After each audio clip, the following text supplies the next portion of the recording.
Oh, okay. I asked him.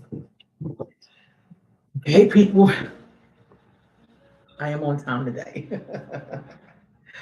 I am on time today. So I'm gonna give some people a little bit more time to come on. And of course, you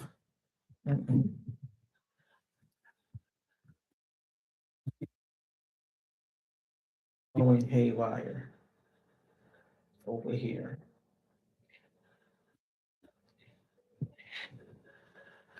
Give you much as I can just spurt it around. Well,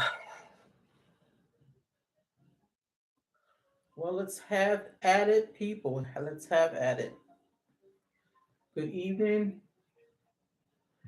My name is Kimble Evans. I'm your trap therapist, and welcome to the Trap Lounge.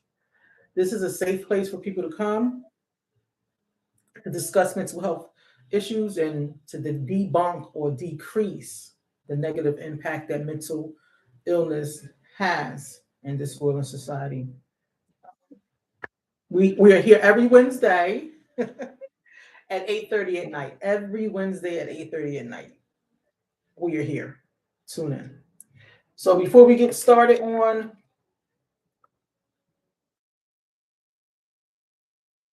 our topic tonight, I put the mood check up there around like I think 4:30, if I'm not but it was around 4:30. I think I know I put it's a black card and it was white. So my feelings check, I put white heart. White heart means you wanted to do minimum today, you got through the day, mixed feelings. So I put the white heart up there, and I also put a black heart because I am not sad, but I'm angry. And we know anger goes on different levels. So my anger, if I can rate it on a scale of 1 to 10, with 10 being the highest, would be a 12 and a half. But because I have a sensible husband, a career, and grandchildren, I am trying to talk myself down. I'm doing a pretty good job. But if something don't arise on Friday, there will be some moving furniture somewhere. I guarantee it. So let's do our mood check. If you are feeling great, give me a red emoji heart. If you're feeling great, give me a red emoji heart.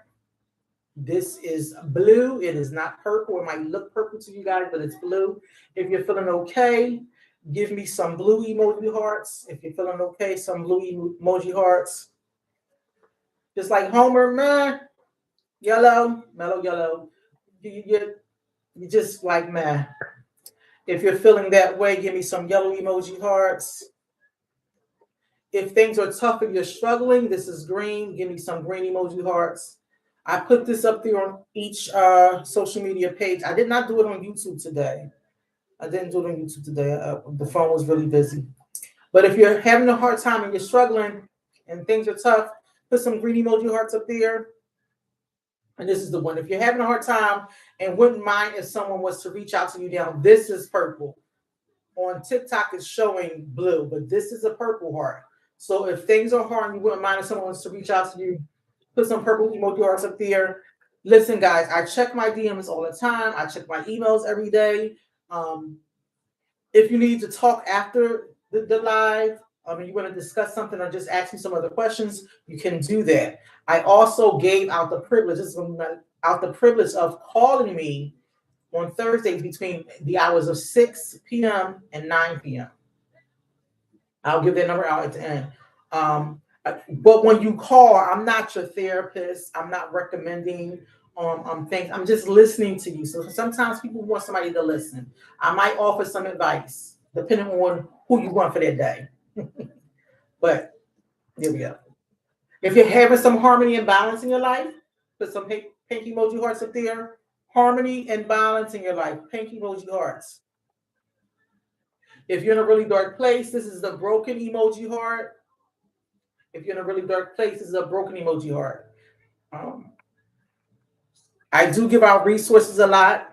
If none of you don't know or you're new to joining in, I do work for 988, this National Prevention Suicide Hotline. I am a employee of that line. I have resources if you need them. I will provide that information at the end of the live. If you're feeling optimistic and uplifting, give us some orange emoji hearts. If you're feeling optimistic and uplifting, give us some orange emoji hearts. With my girl Carla at, if you are cool and self-restraint with some humbleness, put the gray emoji hearts up there. If you are cool, self-restraint, and you with some humbleness, you gotta be humble sometimes. You don't wear that gray jumpsuit or the orange jumpsuit. Put some gray emoji hearts up there. If you was having a day like this, put the brown emoji heart up there. A day like this. I didn't let it get to this. I'm not letting anybody ruin my day, but we do have days like this. Put the brown emoji hearts up there. Okay. Again, white emoji heart is for mixed feelings. You didn't want to really do anything, but you were able to get up to the minimum thing for you to do. Put the white emoji heart up there. This is a light blue emoji heart. If you're feeling relaxed and friendly, put the light blue emoji heart up there. The flaming heart, if you're frustrated. If you're frustrated, put the flaming heart up there. And again, the black emoji heart is for anger and sadness. This is the one that I like to talk about the most, because if you don't talk about it, you hold those things in, you'll burst, you'll pop, and somebody's going to come out and get it. Let me see if I want to interject why I'm at 12 on anger. Well, it's a topic, right? It's my topic. The topic tonight is the hidden cost of manipulation and how emotional manipulation impacts your mental health. I picked this topic because it seems like a lot of deceit, dishonesty, disloyalty in these good old United States is going on. You don't really have that solid friend anymore. You really can't really trust anybody. You're looking at everybody sideways, and that's even people in your family. Strange to me. That's people in your family. People in your family will manipulate you. Your friends will manipulate you. Your spouses will manipulate you. Your pastors will manipulate you. Your boss will manipulate you. Your children will manipulate you. So it's a lot of manipulation and deceit and controlling, taking advantage of people is going on. I'm, for one, don't like it. When it comes my way, I try to dodge it. But sometimes you got to hit it head on. Because again, you'll get that adage when you're talking to people about whoever the manipulator is. Oh, don't worry, that person's just like that. That person's like that because no one ever introduced them into that behavior is manipulative and introduce setting boundaries for that person. So they can be 4 or 5 years old and be a manipulator, grandchildren, your nieces and nephews. Or they can be 89, your grandmama, your nana, your nini, manipulating the family.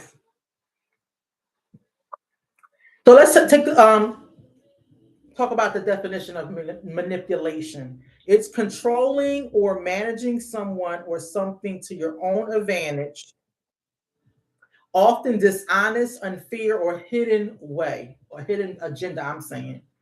Moving or treating an object or a body part skillfully with your hands. That's manipulating objects. Like, a musician. A musician, not a musician, a magician.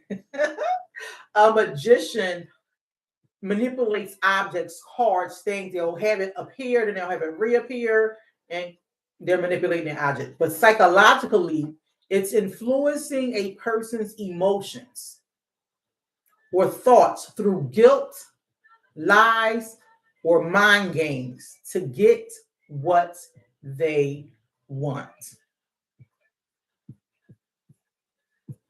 Now, how does someone become a manipulator? This just hit me before I even came upstairs to do some things. How does someone become a manipulator? It says people manipulate others by controlling information, distorting reality, and exploiting emotional vulnerabilities to gain power or avoid accountability. A person becomes manipulative due to a mix of childhood trauma, learned survival habits, and a deep need for control. And I know everybody on here, like, you always going back to the childhood. It's where it starts from. It's where we start to learn. If you want to say survival, learn how to love, learn how to trust, learn how to be dependent on someone, have people learn that we can be dependable. You learning those things in childhood. So it starts out in your childhood and the environment. So if you had an unsafe upbringing, there was maybe abuse, whatever that abuse was, maybe there was some neglect, or even if you were a strict parent, you forced your kids to trick others or just get basic care or to stay safe. That came to mind to me if mom and dad separates, or if you have a baby mom and a baby dad. Sometimes mom will play the kids, call your dad, call your dad. You're manipulating your children into calling dad. And sometimes you'll say, well, mommy wants you to buy my coat, or mommy said, could you buy me some sneakers? Knowing that dad don't really got the money then, and it makes the kid feel like the dad never really does anything for him. Manipulation. It's a learned behavior that children copy from adults who use guilt, lies, or power plays to get their way. So you teach your children how to be manipulative or to be a manipulator. It's also if you have an unstable attachment like fear, a rejection, that leads to try to control others so they won't leave you. So they won't leave you. It's a need for control, trying to feel safe by managing everything and everyone around you.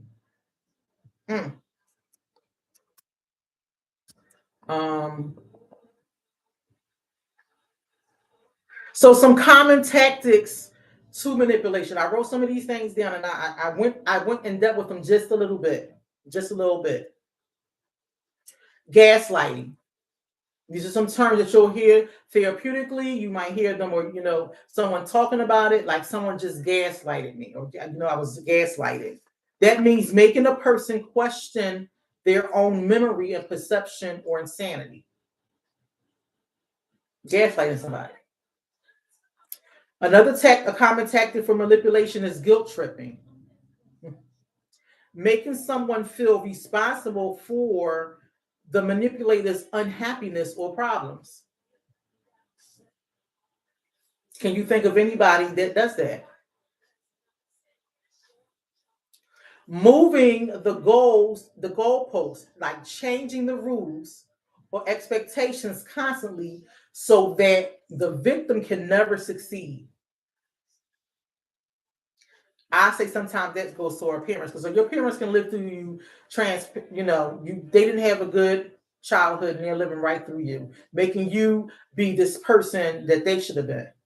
The football player, the basketball player, the cheerleader person. I want you to be a doctor, I want you to be a lawyer, I want you to do this. And your child doesn't want to do those things. You have those expectations for your kid. Your kid don't want to tell you no. That's their strict parenting. The silent treatment. Now, when I read the silent treatment, I was kind of like, Kimble, you do that. Listen to what the silent treatment is. Punishing someone by refusing to speak to them or acknowledge them. Now, when I was growing up, my grandma said, if you don't have nothing nice to say, don't say anything at all. So I learned when you're in an argument and someone's throwing jabs at you, they throwing insults, they're yelling, they're defensive. No one's getting heard. There's no argument on any side, and then you're just arguing. I shut up. I shut down. I don't say anything. However,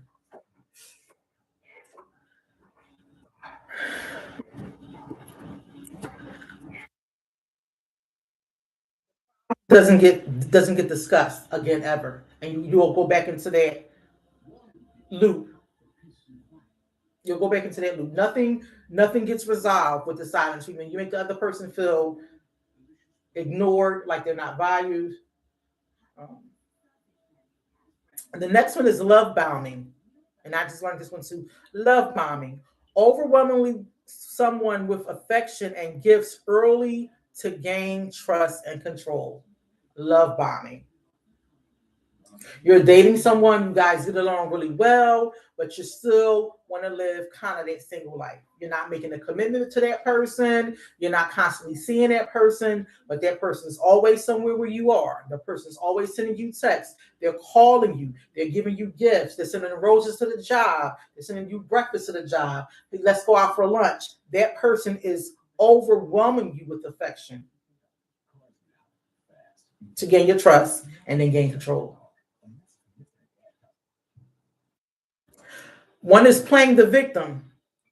It's reversing the work roles during a conflict to make the innocent person look like they are the aggressor. The little switcheroo.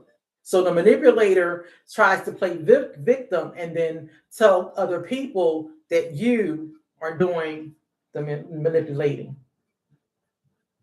It's kind of like swindling to me. That's an old word if you don't know, but swindling to me.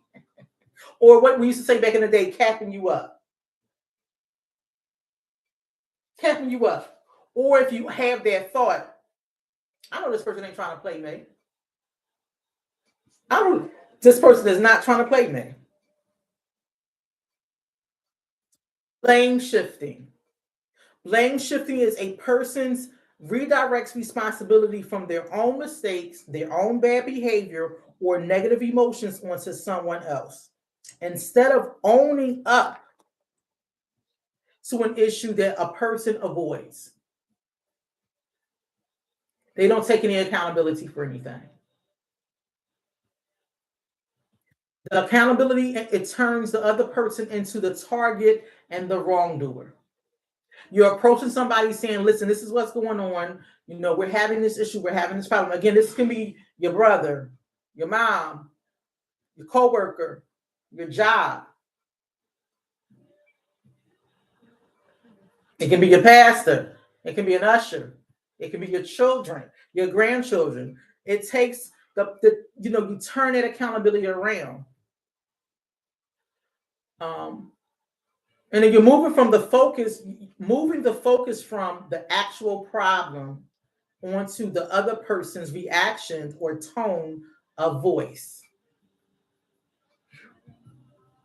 So again, is the argument, is the going back and forth, and there's some deceit, there's some honesty mixed in there. Y'all might have had an argument, or somebody might have had an argument or a disagreement, and y'all tabled it. You said, listen, I'm gonna go my way, you go your way, because we're gonna agree to disagree. But that issue is still gonna come up. It might not come up today, next week, but it's gonna come up. And then what the manipulator does is change the subject during an argument to point out your mistakes that you made weeks ago or maybe years ago. Don't like that, because you're having one up on a person. So if there was a conversation and y'all did come to a conclusion or a resolution, but the manipulator got one up on you. Oh, you was wrong. Remember that time this happened? You pointing at me right now? We're not talking about me. Let me stop there, because I'm going to show you how to combat. Hey, Mom. Hi, Mom. Terry, love you. How to combat that. It's like you're making a huge deal out of nothing just to start a fight. Has anybody ever said that? Why are you making such a big deal out of this? Just to sort of fight, just to sort of argument. And it makes you feel small, or it makes you feel like you're being petty. So in your mind, you're saying, is this really worth it? Because you're not getting anywhere with this person.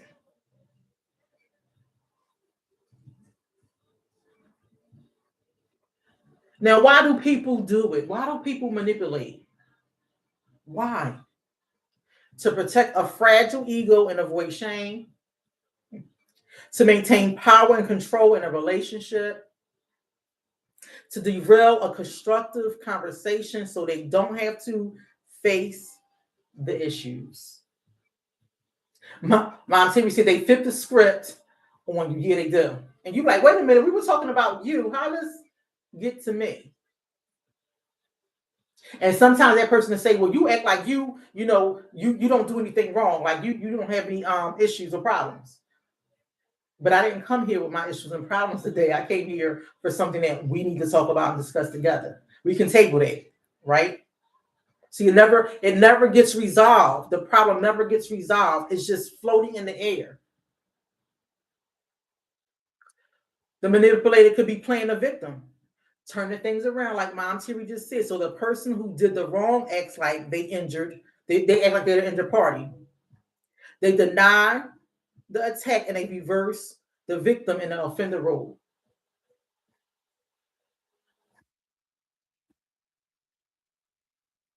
They'll say something like, I can't believe you would treat me this way after everything that I have done for you.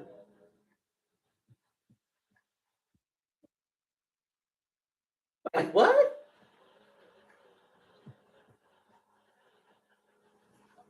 So mental health. So how does this affect your mental health? It increases your anxiety and chronic stress. It increases your anxiety. You're worried, you're not focused, nothing can get done, nothing is constant, it's not consistent, and it's stress for you. I know for our fixers out there, we want to fix it. For our givers out there, we'll keep giving to appease this person. I had a young man call me today. His girlfriend broke up with him. She suspected him of cheating. Her friend went back and told him why they went to Wawa. They had to stop somewhere. They were, going on a road trip. While they were in the Wawa, he tried to talk to her. So his girlfriend believed her friend. And I said, do you think she was manipulating her? And he said, yeah. So I just told him, I said, listen, sir, y'all just broke up Monday, 2 days ago. Give her some time. She don't want to hear anything from you. She blocked them from her phone. She blocked them from all social media. And she told I guess they're two friends that, know each other. They know each other. I don't want to hear anything from him.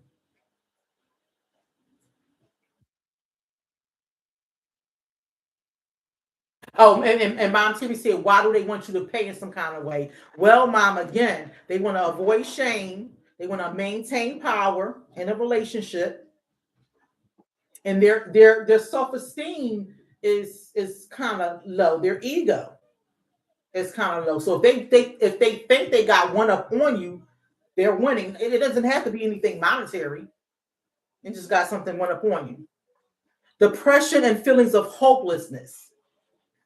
Imagine being in a relationship with somebody and nothing gets resolved. Now you're just surviving in that relationship. You're walking on eggshells. You're trying to make everything seem right and perfect and fine. I'm going to give you the example of Jada Pinkett Smith and Will Smith. We all know about the slap with Chris Rock. But before that, Will had came on. I forgot what he did a live. I think it was his 50th birthday, and he had this big epiphany.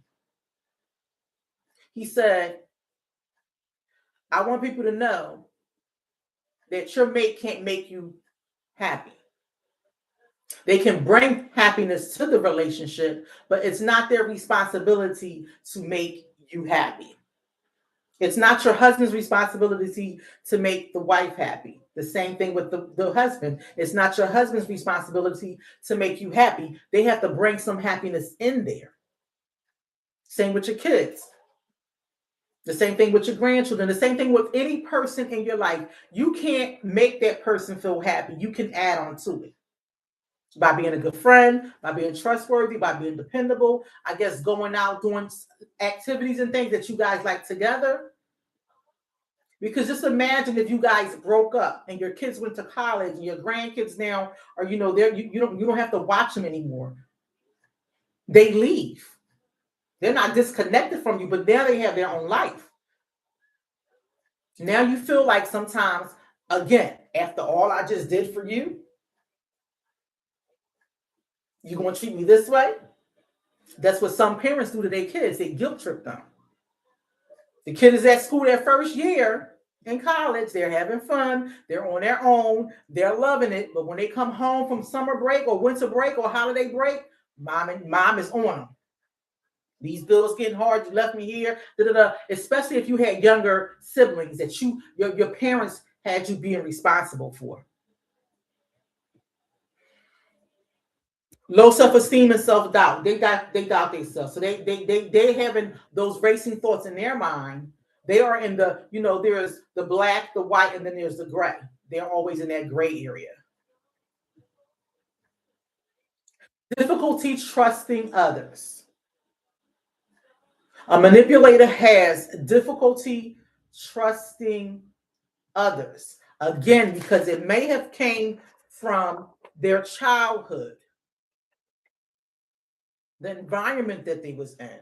If there was any abuse and any neglect, if they had strict parents, if they learned the behaviors from their parents, if there was some unstable attachment of fear and rejection, difficulty trusting others. So you can do everything you can to have that person believe that you're loyal.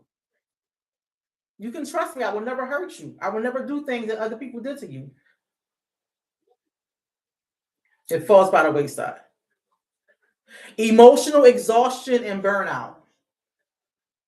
Emotional exhaustion and burnout. You can have somebody that is a sibling and they're calling you all the time when something happens. And you got a life too, right? You have things happening with you. They're always calling you. You're exhausted. You're burned out. I know when I first got out of school, how many people was calling me. And I'm like, these are good conversations. I didn't know any better. These are good conversations. I'm like, my phone is always ringing. Why? I was drained.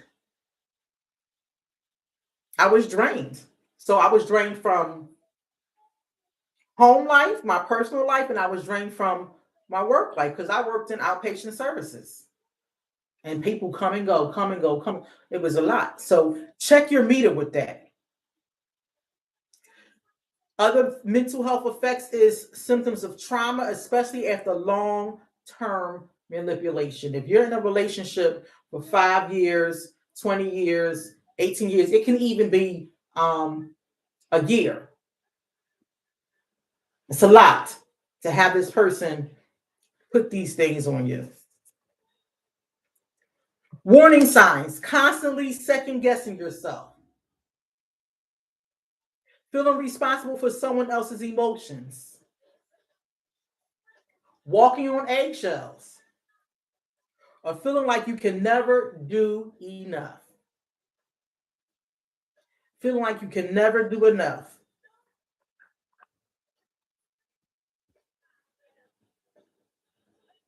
How do you respond to someone that's manipulating you? How do you respond? Because it's a power struggle. It's a power struggle. The person lacks empathy. They find it easy to use others as tools because they do not feel the pain that they cause. Something that jumped in my mind was a narcissist. I'm not even going to jump in my mind as a narcissist or personality disorder. So manipulation is a form of lying. It lacks love and humility. and it causes harm.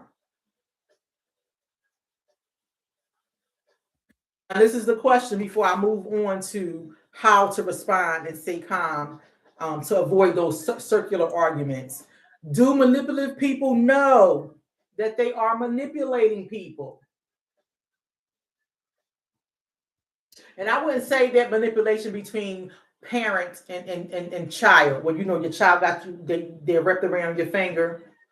You got daddy's girls, you got mama's boys, you got mama's girls, whatever. Even grandparents. The grandchild got you wrapped around it. So anything they ask you for to do, you do what you give. But when it gets to the point where the parent, your child, your son or daughter is saying, listen, I'm disciplining your grandson or your granddaughter. Don't give them X, Y, and Z. Don't do this. And a grandparent go behind your back. It's all right, baby. Or some grandparents would say, come over here. You ain't going to be on punishment over here. What are you doing? What are you doing? Grandparents, what are you doing? You can't do that. You're not showing the child to be accountable for whatever they got in trouble for. And you're undermining that parent. You're undermining that parent. So the authority is not with that parent anymore. It's with the grandmother.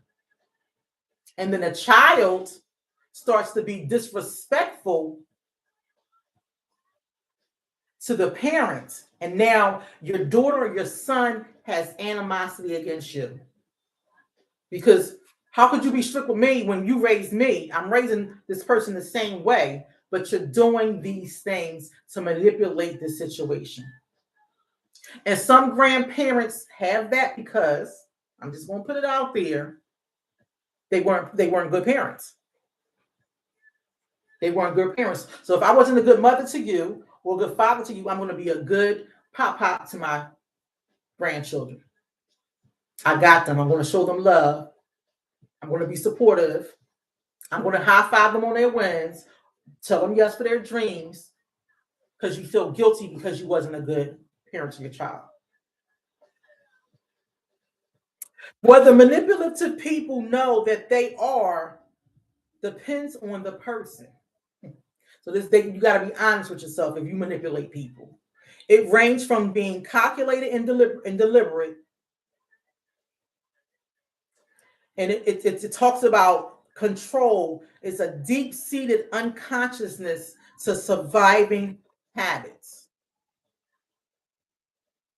You're in a survival mode. The manipulator is in survival mode all the time. Relationship could be good. And if something happens, again, something so small that you think you can resolve, you're compromising. You're coming to this person, you're compromising. Let's have this talk. Let's sit down and have this talk. And it blows up. It goes totally the wrong way. And you're like, what the heck happened? What happened? So how to respond to a manipulator? Avoid circular arguments. There's no real evidence. It goes nowhere. And the argument is it goes nowhere. There's no real evidence. It's blaming. It's shifting things. It provides zero outside facts or new reasons to believe the claim. Whatever that argument is, whatever you came to the person with, listen, we need to sit down and have a talk about laundry. It can be something simple as doing laundry. This can be for your kids. This can be for the grandchildren. This can be for your spouse. It can laundry. Some people want to do their wash and get it all out the way and complete it. That's me. I wash the clothes, I fold the clothes, I put the clothes away. Some people will wash a set of a load of laundry, get that load of laundry out and put it in the dryer and have another load in the washer. And they'll go do some other tasks or chores and they'll forget. Now the washing machine and the dryer is occupied. You remind me, you got something in the dryer, it's something in the washer. Because if they take it out the washer and then they put the clothes in the dryer, now you can do your laundry.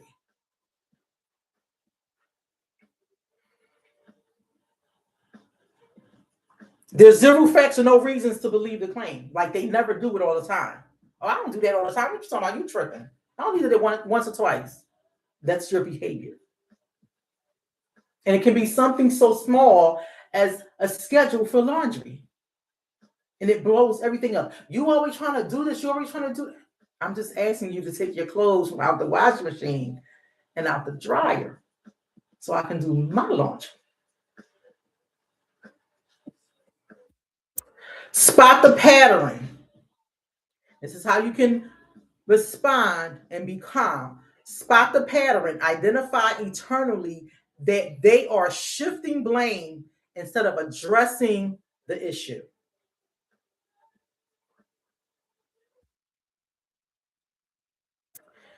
Stop the debate. Refuse to argue about their claims or your characters because they'll bring something about your character. Stay silent or step away. Walk away or stop replying in the person if the person becomes more hostile or it becomes more chaotic. You are not helping in the situation. My grandma used to say if you was arguing with a fool, there's two fools standing there. And this is the one that we try to do so much to keep the peace. Stay silent. But if you stay silent, that person still poking the bear.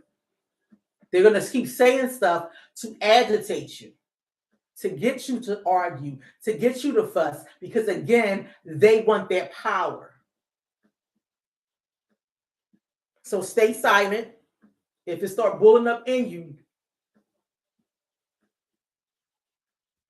step away, walk away. Don't reply to anything they're saying because now you see that they're becoming hostile and the scene, everything around you is getting chaotic.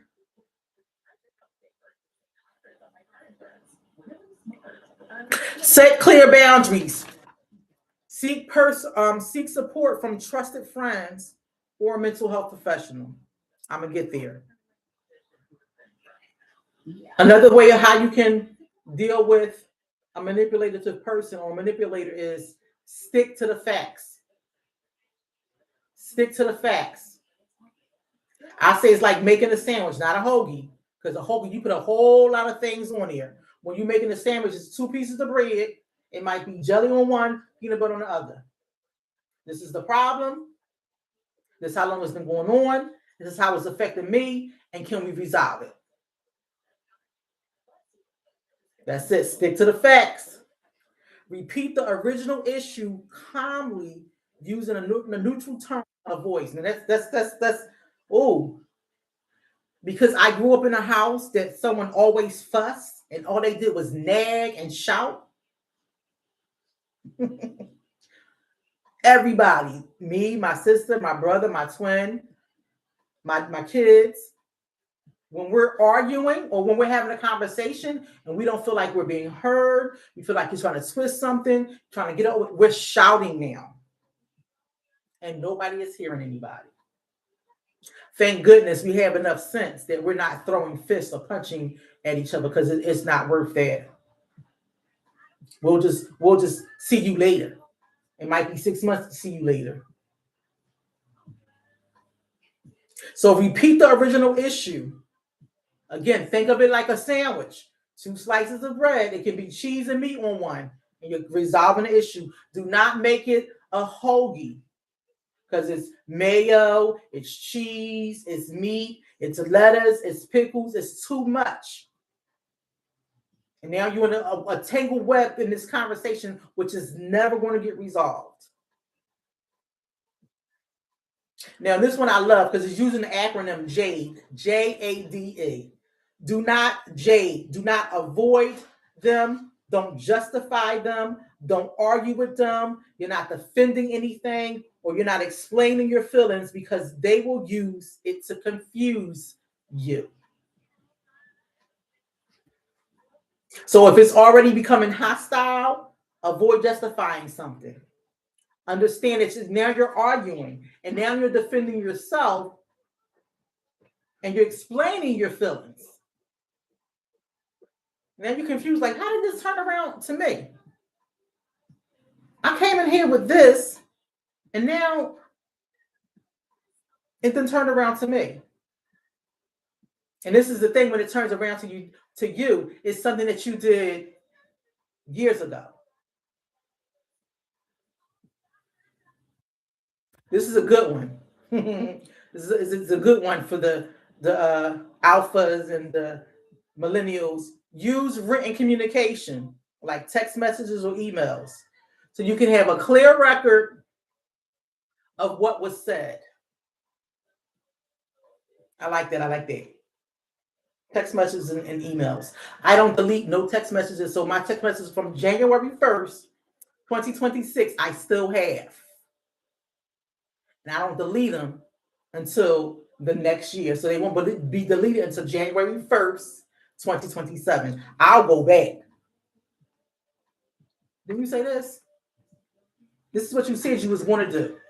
We agreed that you was going to do it. Matter of fact, you the one brought it up that it was going to be done, but you haven't done it yet. Acknowledge what they said before sharing your thoughts. So this is what I want you to say is listen, listen, and listen. I know it's so hard. God bridled my tongue. It's so hard. But acknowledge what they said before sharing your thoughts. Because this lets them know that you're listening to them. You're understanding where they're coming from, even though the tables might get flipped and turned. Now remember, because in their childhood, a kid was supposed to be what? Seen and not heard.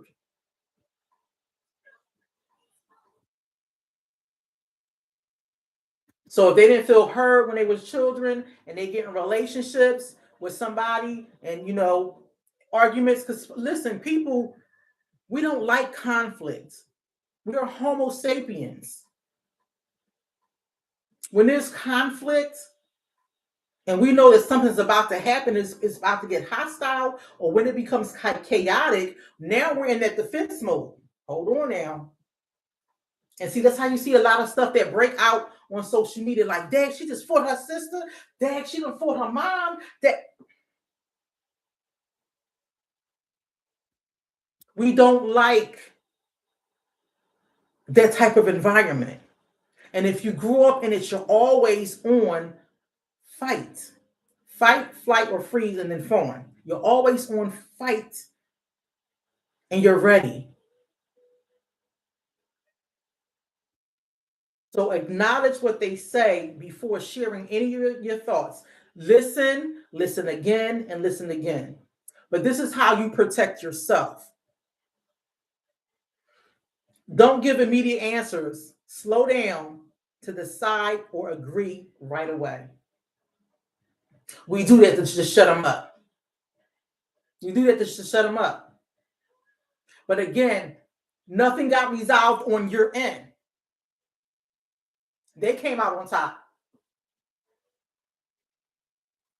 So don't give an immediate answer. Slow down.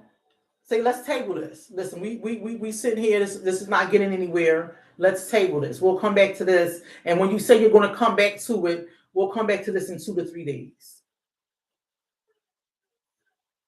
Clearly state what you will and what you will not accept.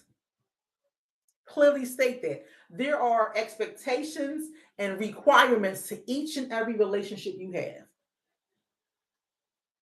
Expectations and requirements for your children, for your spouse, for your boss, for your co-workers,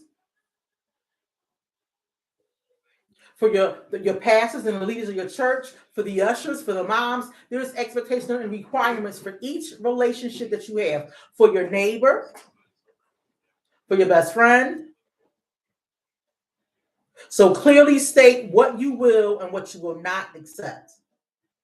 Set boundaries and hold that line without over-explaining it.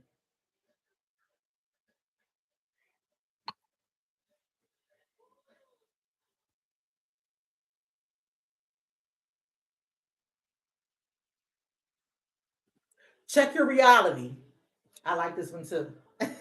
Check your reality, because if you're dealing with somebody that's manipulating you, you might be like, you know, am I crazy?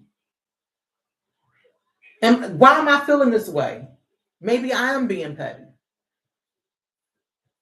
And it keep happening. You like, wait, no, this can't be the same thing that happened two months ago.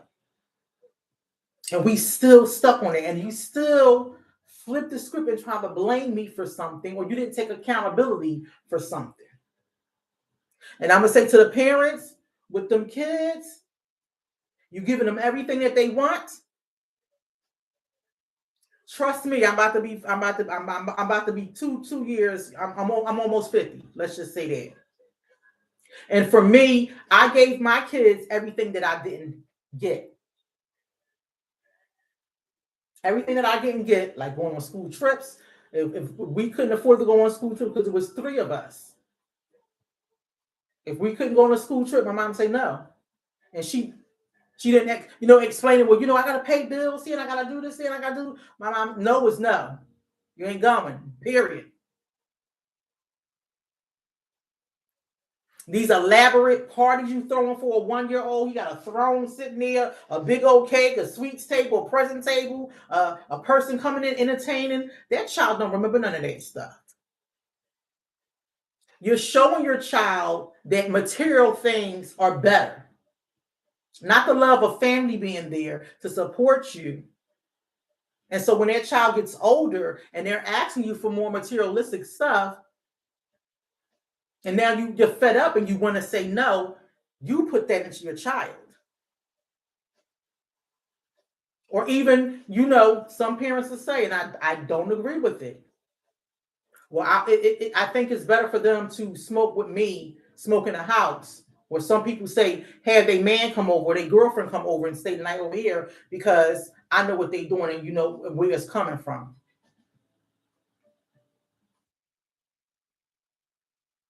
I never seen it out my mom.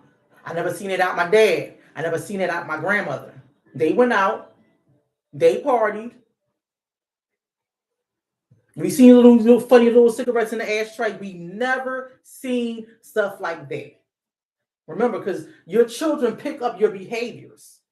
And I feel so bad for all these mothers that's on here with their daughters twerking, dancing provocatively, and then you have sons. How do you think your son is looking at you?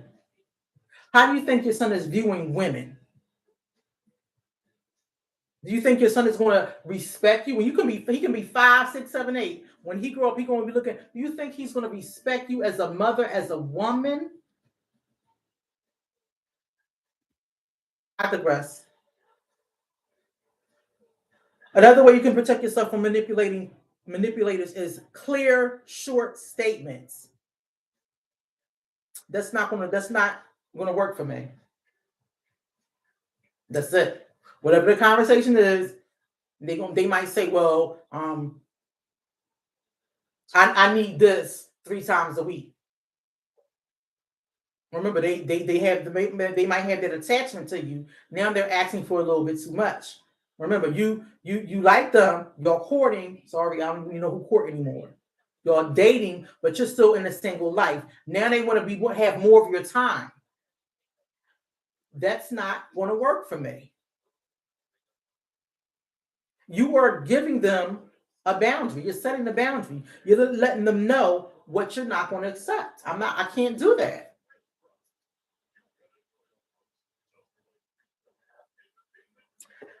Another one is tell me more.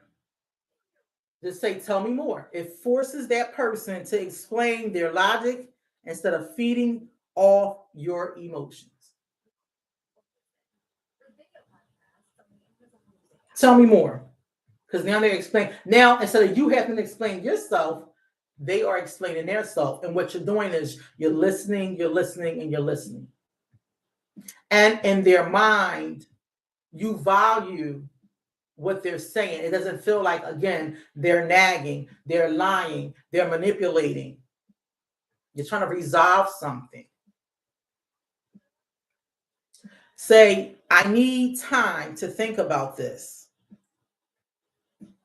It removes the false rush or pressure that someone might put on you. Again, for instance, if you're dating, if you're single, and a person says, well, can we hook up and see each other 3 times a week? I really like you. I feel comfortable with you. And you say, that's not going to work for me. But that person say, well, when? What's going to be better for you? Mm-mm. Just give me some time to think about this. No pressure. No pressure. Because, they'll start calling you more. And again, some people, it's a little, they'll start popping up where you are at. And you're like, well, wait a minute. Be careful. Say, I hear how you see it.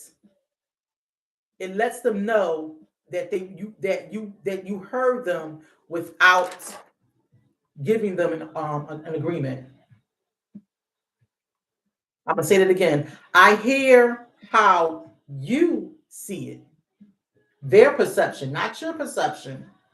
You're coming to correct something, but they don't even see it. They might not even see it as a problem. They might not even see it as an issue. And they like, well, why are you talking about that? Like, really? Again, you're that petty? You want to bring that up right now?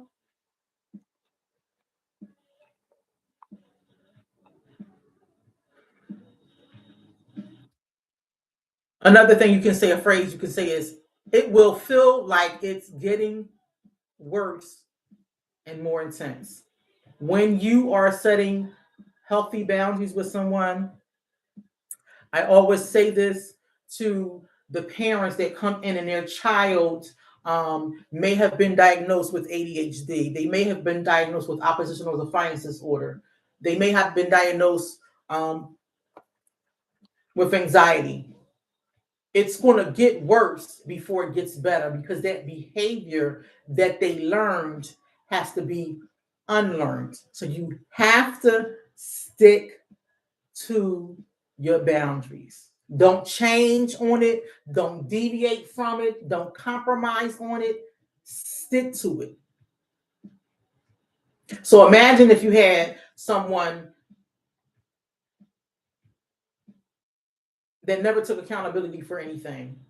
They never had any consequences. They did a lot of things in their childhood, but nothing really happened to them. So as an adult, they're like, well, they ain't that serious. Like stealing. Oh, that change was on the dresser, but it was not your change. This can be your kids too. This can be your kids, and it can be your adult kids. Oh my, it was only $1.60. Don't worry about that. Excuse me? Stealing. Something simple with stealing. And they'll say, you petty, $1.60 for real? It's not the fact about the money, the amount of money. It's the fact that you stole from me. We're lying about something. And that person is lying. It's not the fact of the lie. It's the fact that you're going to want to lie to me. Why? We tell our kids, don't tell no little white lies. Don't lie. Because my grandma said, if you lie, you steal. If you steal, you'll kill. And you might be 6 feet under the ground. You can't trust that person. So when you stick to your boundaries, understand that it's going to get worse before it gets better. You have to weather the storm. You have to weather the storm. You have to stay consistent. You can say something like, I know you're upset, but my decision is final. And again, you have to stick to it. We don't like to say no. Because no to us means that we're incapable of doing it. It means that we're weak. It means that we're not strong. It means that we're not dependable. And I always say you have givers and you have takers. The job of a giver is just to give. They need you to go to drive to go pick the kids up from school. I need you to go take them to soccer practice and you're just the aunt. Take them to soccer practice here and come get them on a weekend and come do this. You have your kids all the time. You got your nieces and nephews all the time. Your sister, your brother ain't going to say, or, is this 1 week or something that we can help you with? They're just a taker. And a job as a taker is just a take. They are never going to ask you whether you are right.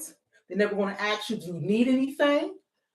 They're just going to continue to take and take and take. So your job as the giver, and I'm going to throw this in your face, Jesus gave. He gave. He healed people. He fed people. He performed miracles. And the final thing he did was give his life for us. He died. But also while he was performing miracles, while he was teaching, while he was feeding, he also went away and prayed to the Father. He replenished himself. Learn that. Don't change that you're a giver. It's not going to work well for you. You'll feel displaced. You'll feel like you let people down. It's in you. Don't be ashamed of being a giver, but understand that sometimes you have to step back and say, my giving meter is really low to take care of myself. Because again, the taker is just going to take. It's just going to take.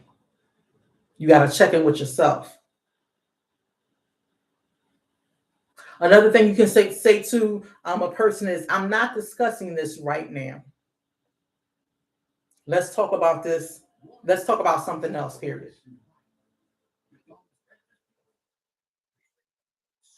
If you're letting them know that I don't like this behavior, you're always doing this, you're always doing that, and they don't want to accept it and say, this is how we can fix it. Okay, we don't have to discuss this. Let's just talk about something else and move on.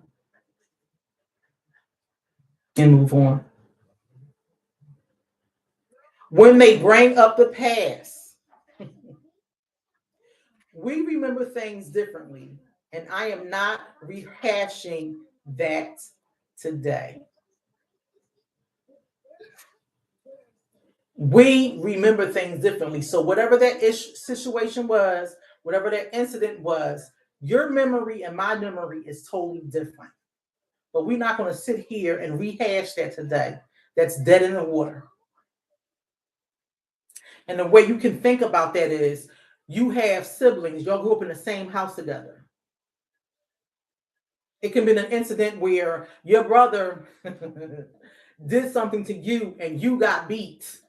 Like me holding those firecrackers in my hand. Lord have mercy. I'm like, why are you beating me? My hands hurt and I can't hear out my ears. But my brother remembered it so differently. He said, no, y'all was throwing the firecrackers. I'm like, we're in the backyard. How can we be throwing them at? But he still didn't say that he manipulated us in doing that and he didn't get in trouble. So you might remember that situation that differently than from me. But we're not going to rehash that because nothing got resolved. Nothing got resolved. Manipulation doesn't just change your decisions. It can change how you see yourself. Protecting your mental health begins with recognizing unhealthy patterns, setting boundaries, and remembering that healthy relationships are built on respect, honesty, and trust. Simple. A sandwich. Respect, honesty, and trust. I have some stuff that I'll put in the chat afterwards about warning signs, how to respond healthy, how to protect yourself, some building healthy boundaries. But one of the things is, I will tell you, is to learn your no. And if you identify if you're that giver. And hey, identify if you're that taker. It's okay. It's all right. It's all right to be the taker. Identify that. I do hold on my sister a little bit too much. I do depend on my wife a little bit too much. I do. Yeah. If you're the taker, it's okay. Identify that. Maybe you want to kind of like not change it, but realize it and try to say that person that does give the most to you, understand them, ease off of them. If you can, ask them if they're okay, right? Ask them if they need anything so they can continue to give. Okay, guys. I don't have my calendar in front of me. Next Wednesday, Sunday is the 2nd, Monday is the 3rd, Tuesday is the 4th. Wednesday is August 5th. August 5th. I will not be on at all. My birthday is on the 3rd, and me and my sister decided to go away. So no trap lounge on August 5th. However, on August 12th, I will have a guest on, and it's a special guest. Hey. I love her so much. I love her so much. The author of Panty Talk, Pastor Cheryl Pinckney, will be here. We'll be talking with her about her book. This book is the bomb. Panty Talk is intimate secrets from a Christian woman's perspective, my intimate and private times of struggles with sin, with life, how to deal with them, how to gain your power, how to heal, how to learn your no, and how to rely on the Father, God, Jesus. This book goes through different panties. And baby, I listen. There's some things. That's why I said I got to talk to her. I didn't want to highlight the whole book, right? I didn't want to highlight the whole book, but I was in here.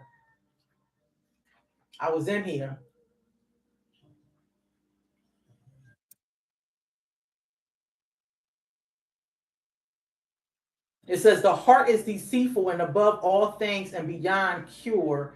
Who can understand it?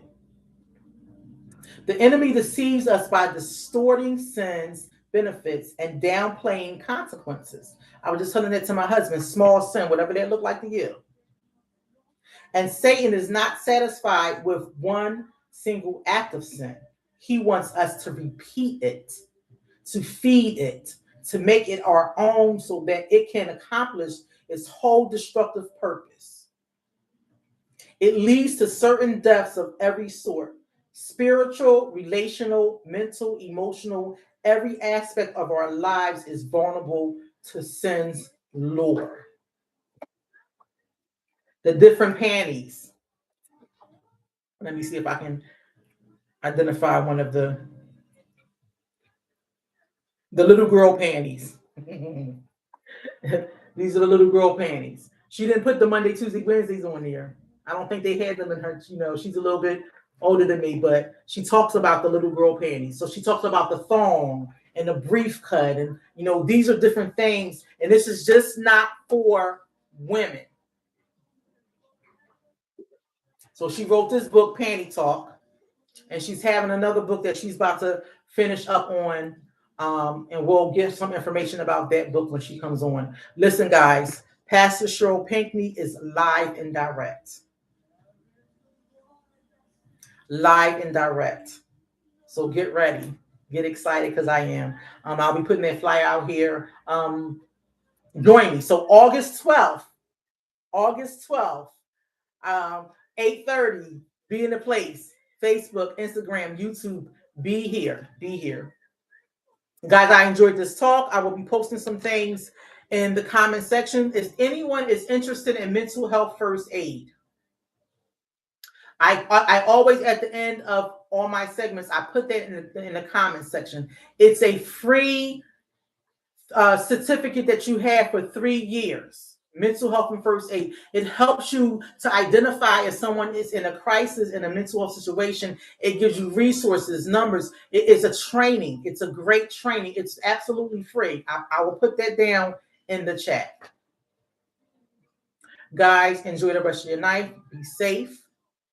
My name is Kimble Evans. I am your Trap Therapist, and you have been on the Trap Lounge. Have a good night.